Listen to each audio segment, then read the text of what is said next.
Hello, once again. I'm Dr. George Simon, and welcome to another edition of the new Character Matters. This is the program where we talk about what I consider to be the most defining issue of our time, the character crisis that we've been in for several decades now, and that has affected so many areas of our life, and what we can do to help turn things around. Because the divisions among us, the conflicts among us appear to be getting greater every day, and we seem to be heading toward some sort of breaking point with respect to the tensions that exist in all areas of society, and not only in our own local societies, but in relations across the world. My focus over the years as a helping professional has been the damage that character crisis has inflicted upon relationships. I've studied disturbed characters, folks who are impaired in their own character development, or maybe even have what we call a character disorder, and the impact that they have had not only on their own lives, but especially the lives of others, the damage they've done in relationships, the emotional heartache they've caused, and not only the impact on relationship partners, but also children, and the incredible pain and suffering that can be experienced by individuals who have had the misfortune to be involved with someone of disturbed or disordered character. But the problem is more widespread than that. Character disturbance, as I've said in all of my books, is a spectrum phenomenon. It varies along spectra of type and degree. There are many impaired characters out there.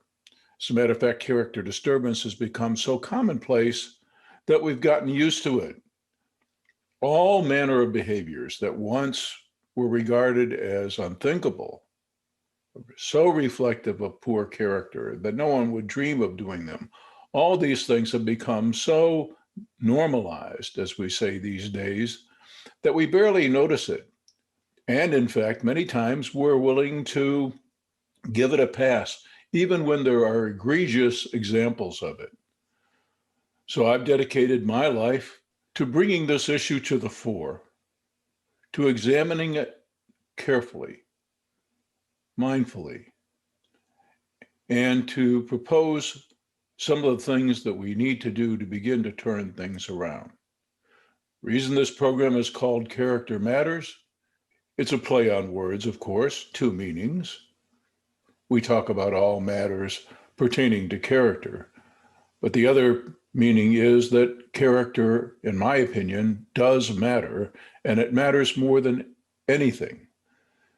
Because so many of the problems that we have today are directly traceable to the character crisis that we've been in. People healthy in character develop healthy relationships, and people capable of healthy relationships nurture healthy families. Strong families, strong communities comprise healthy nations. And healthy nations have good and productive relationships with one another.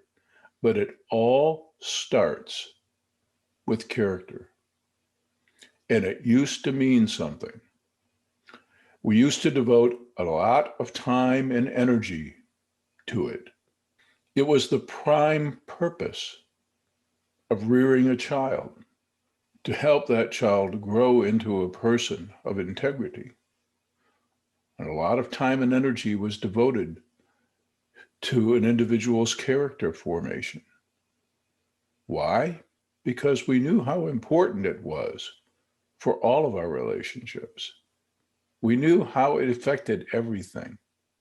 We've lost that sense, especially because we've been in a sort of a vicious cycle for many decades now.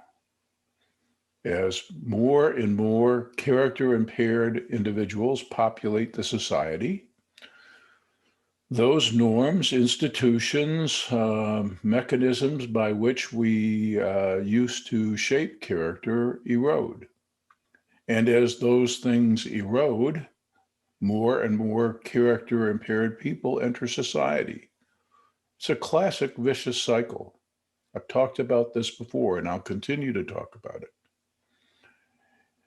And so my work has led me to the publishing of 4 books now: In Sheep's Clothing, Understanding and Dealing with Manipulative People, readily available on Amazon in multiple formats.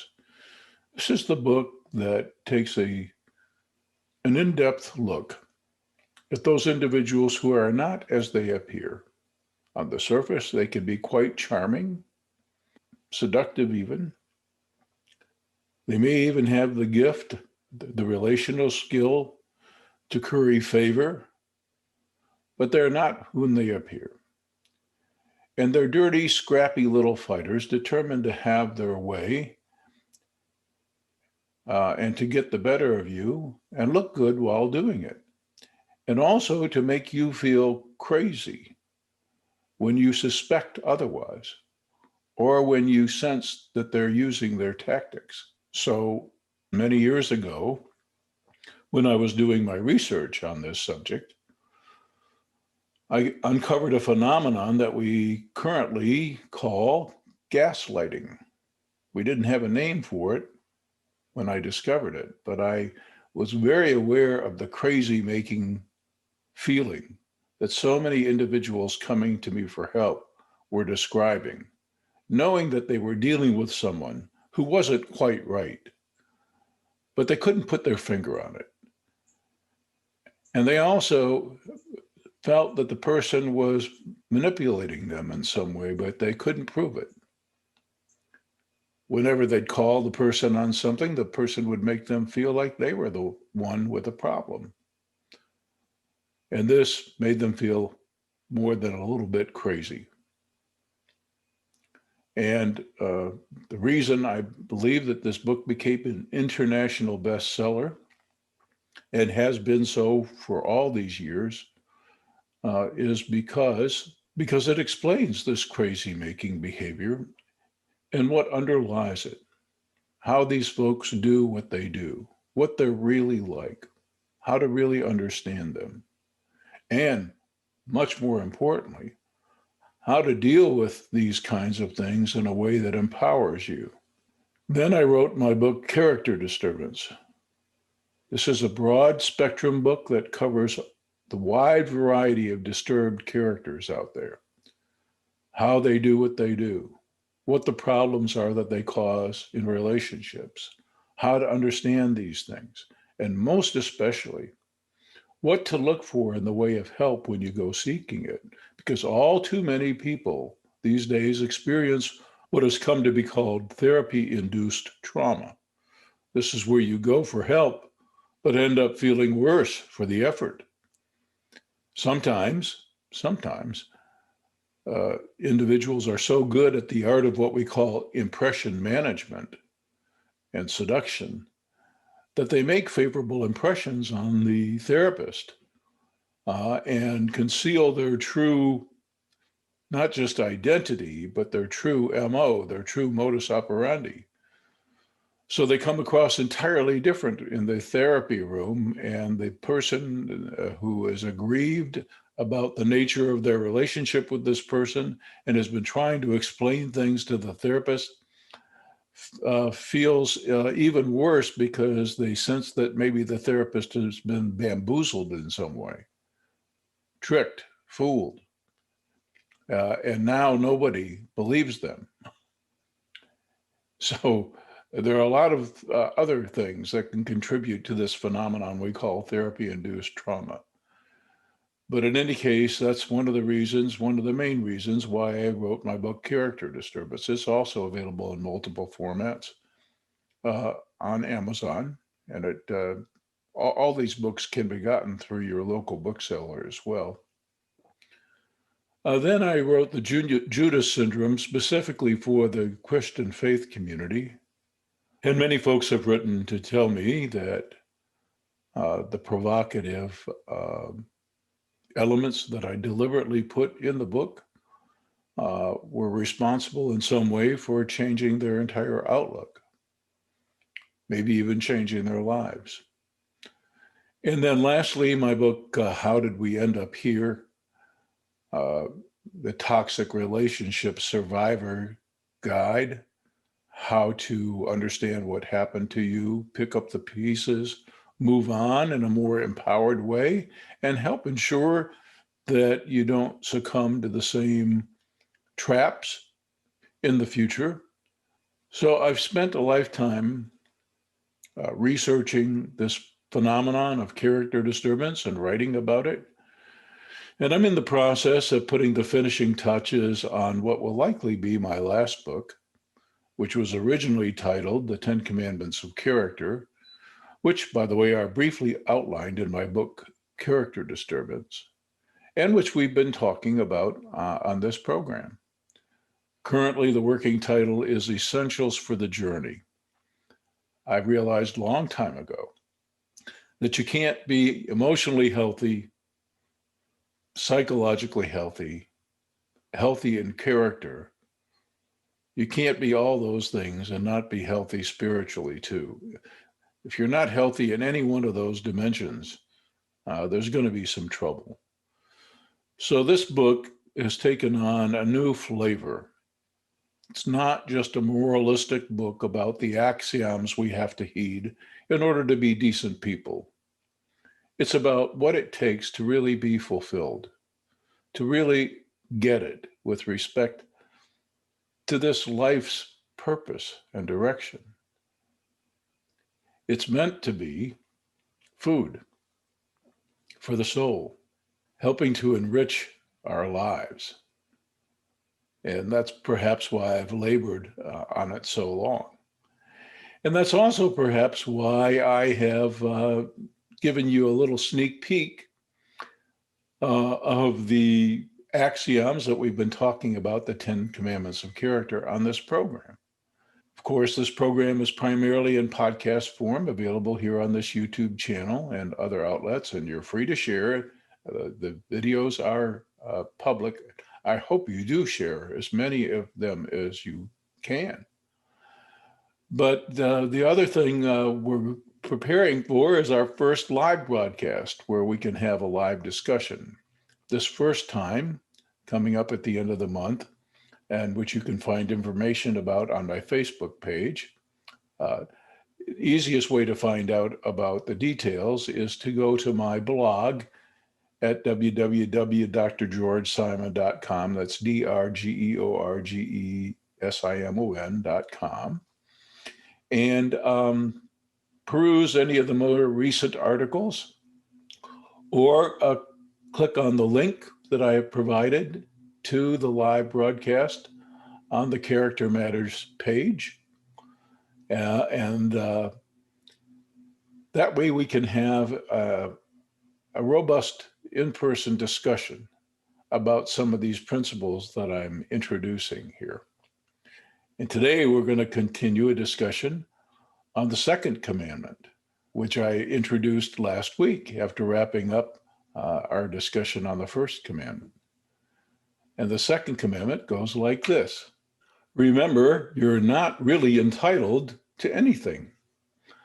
In fact, your very life is an unearned gift. Therefore, strive to be grateful. Demonstrate your gratitude by recognizing and honoring your obligations, working to make the world a better place. Be grateful. Cultivate and show your gratitude through your actions, thus meriting respect. You know, it's very interesting how some of my insights into character disturbances came about. I spent a good deal of my career dealing with some of the most impaired characters that there are.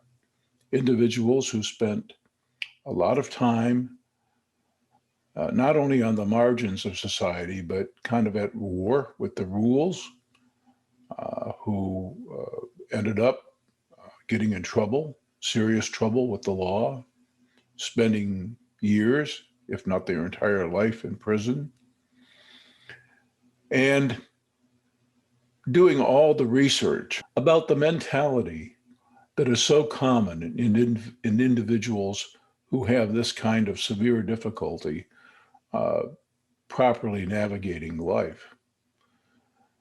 And one thing stood out in all the research. As a matter of fact, there's one famous researcher who first uncovered this reality. And that is a mindset where people feel that the world owes them and they owe nothing back. No sense of obligation. This lack of a sense of obligation was at the root of so much of their misbehavior. And it manifested itself in many ways, but the roots of that lack of obligation has to do with a lack of felt gratitude for this great gift of life. And gratitude is what leads to a sense of indebtedness. Once you realize all you've been given that you never really earned, you begin to feel not only grateful, but indebted. And it's in that owing of the debt and in a loving desire to pay back, to honor that debt, that we pick up the burdens of life, maybe to some degree not that willingly because we're human, but we pick up the burdens of life and do our part. It's a way of saying thank you, in a way. And along the way, we also realize that we're taking care of ourselves. Now, in today's program, we're going to be talking about why some folks have such difficulty getting out of the me mentality, getting out of the mentality that they're owed as opposed to have obligations, and have a hard time feeling grateful. We're going to be talking about basically the roots of narcissism. Narcissism at certain stages in our development is perfectly normal. It's the task of civilization. It's the task of appropriate rearing. It's the task of appropriate socialization within a family, within a community, within a general society. It's the task of these entities to move a person out of that natural narcissism that has its roots in the egocentricity that the first commandment that we introduced on some former programs talks about. But another aspect is the sense of entitlement. And in our day and time, there are many factors that contribute to that sense of entitlement, not the least of which is the fact that we have so much and in so much abundance. We take so much for granted. But I'm going to talk today about all of the various encumbrments to developing a sense of gratitude, to appreciate what we have, and to be inspired to give as opposed to just take. So let's talk a bit about the things that can interfere with a person developing a proper sense of gratitude for this miraculous gift of life. I mentioned earlier that we have a lot, at least materially, in today's world, so it's easy to become complacent. It's easy to expect a lot. And it's hard to appreciate all that went into providing the material comforts that most of us enjoy. Part of this lack of appreciation has to do with what we talked about in the first commandment, which is all about being aware of our inherent interconnectedness, expanding our awareness and seeing the bigger picture. Most folks have no idea where their food comes from, how it gets to their table, all that's involved in providing the clothes on their back, Most folks have very little awareness of all of the intricate interconnections of these things. They just go to the store or order online or whatever the case may be. So, as you'll find with all the commandments that we're going to be talking about, everything works together. It's not that one necessarily builds upon the other, but they all fit together, all these principles. And it's hard in today's atmosphere of plenty to appreciate the many gifts that we enjoy. Some folks just come to the table fairly much expecting things to go their way. They expect things to be there. Now, there's another reason why people can have difficulty cultivating an appropriate sense of appreciation and gratitude, and that is when they feel, either rightfully so or unjustly so, denied. There are many folks who, unfortunately, come into circumstances through no fault of their own where their needs are not adequately met.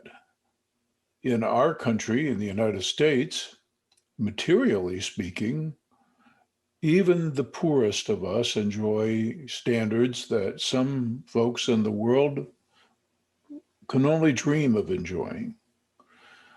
But that's not all the human soul needs. Material comfort is one thing, but we human beings need an awful lot in the way of support and nurturing. And when we come into environments, when we're born into environments or experience environments that are abusive, neglectful, where our needs go unmet, where our cries go unheard, when our bids to be paid attention to and taken care of when we're younger are met not only with silence, perhaps, but with terror, abuse, ridicule, any of these things, we can develop some very bitter attitudes. We can even begin to wonder what the purpose of life is or whether it's even worth living. We could especially develop an incredible sense of mistrust in the world, thinking that the only way to be safe is to accumulate power. Sometimes we can pit ourselves against the world, feeling already that the world is pretty much against us. So there are a lot of things that can happen along the way that can make it really difficult for a person to have any gratitude in their heart. Indulgence is another thing. We can be given too much and too freely. We can basically be taught and reinforced for never really earning anything.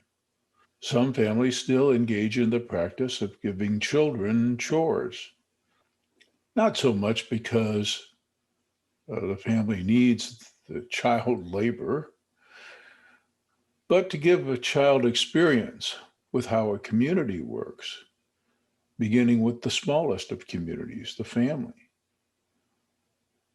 and how people need to support one another, and how an honest day's effort is meritorious in some way and merits a reward of some kind. It's a way of basically teaching people to earn. We have so much. It's an entitlement culture. And I'm not talking about those things that sometimes in the political debate are called entitlements that were, in fact, truly paid for with sweat equity, with hard dollars, with toil and effort. I'm not talking about those things. Those things, even though they may be called in the political arena entitlements, are not entitlements. They're earned benefits. I'm talking about those things that we take but don't pay for, that we don't see any reason to pay for. that we take for granted. Everything has a cost. Everything does. Now, in my work with disturbed characters over the years, I have found that by and large, they've come to expect much and are inclined to give very little. They feel the world owes them, and they owe virtually nothing back. Some have felt cheated, whether justly or unjustly. And so all that they're about is getting what they can, however they can. And of course, some don't have the level of conscience development where they would have any scruples about how they go about getting the things that they want. All the commandments that we're going to be talking about, as I mentioned before, work together to help a person form a healthy conscience. And unfortunately, the world has been long divided between two groups of people. Those folks that I call in my books classically, quote unquote, neurotic, or those folks with overactive consciences who worry too much, who care perhaps to the extent that they cause themselves grief, always wanting to get things right, always wanting to do things right, and never really living and beating themselves up when they're all too human or they fail. That's one group, but they're in the minority these days. Most so-called neurotic folks are the pillars of society. They make everything work. What's all too common these days are the folks that don't have enough conscience, those folks that we call character disturbed to some degree or another, or in some way or another. Uh, they have a limited capacity to care, and they don't fret enough about the things that they let themselves do. As a result, they gratify themselves and often at others' expense. They just do as they please without consideration for the impact. And there again is one of the themes from the first commandment. Because once you're aware of how we're connected and the ways that we're connected, and once you're aware of the bigger picture, you concern yourself with the impact of your behavior. Everything we do, everything we say has impact. I never cease to be amazed when I'm dealing with couples who have had relationship problems, the kinds of things that they will allow themselves to say, almost seeming to believe that the words will have no impact or lasting effect, but they do. They gradually offend and wound the tender heart, causing calluses, causing bitterness, and ruining relationships. What we say and do matters. Character matters. And I'll be talking more in the next edition of this program about the age of entitlement and the effect it's had on our character development, and also welcoming your comments and questions as we have a robust discussion of these things. So, with that in mind, I want to once again thank you for tuning in to another edition of the new Character Matters program. And I invite you to take advantage of all the many articles on my blog at drgeorgesimon.com. That's drgeorgesimon.com. And I also invite you to tune in for our first live edition of Character Matters, Wednesday, June 30th, 2021 at 4:30 p.m. Central Daylight Time. Find the information at Dr. George K. Simon on Facebook. Look for the information and indicate that you're perhaps interested in attending, and maybe participating on my professional Facebook page or at the blog at drgeorgesimon.com. Under the menu for the Character Matters program, you'll find a link to it there. So thanks for tuning in. Once again, I'm Dr. George Simon. See you next time. Take care.